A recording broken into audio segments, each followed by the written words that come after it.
Welcome to Not Milk Never Milk. Subscribe if you're lactose intolerant.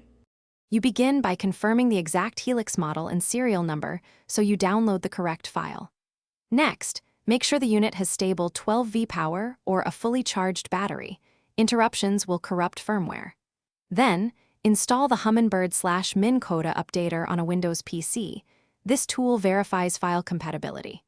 Once done, connect the Helix to the PC via the supplied USB or Ethernet adapter, and make sure drivers install successfully. You download the exact firmware and map files for your region, matching the model you noted earlier. After download, extract archives and place the UPG or IMG files into the updater's working folder so the app can find them.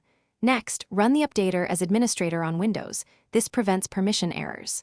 Follow the on-screen prompts to select files and target device.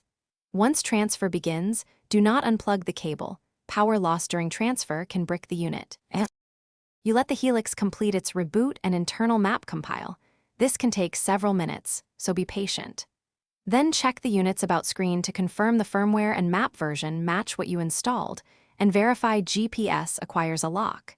If versions mismatch or device won't boot, make sure to retry the update using a different USB port, cable, or another Windows PC, and save updater logs so you can reference error codes when seeking further support. Thanks for watching. If this was helpful, leave a like and consider subscribing. See you next time.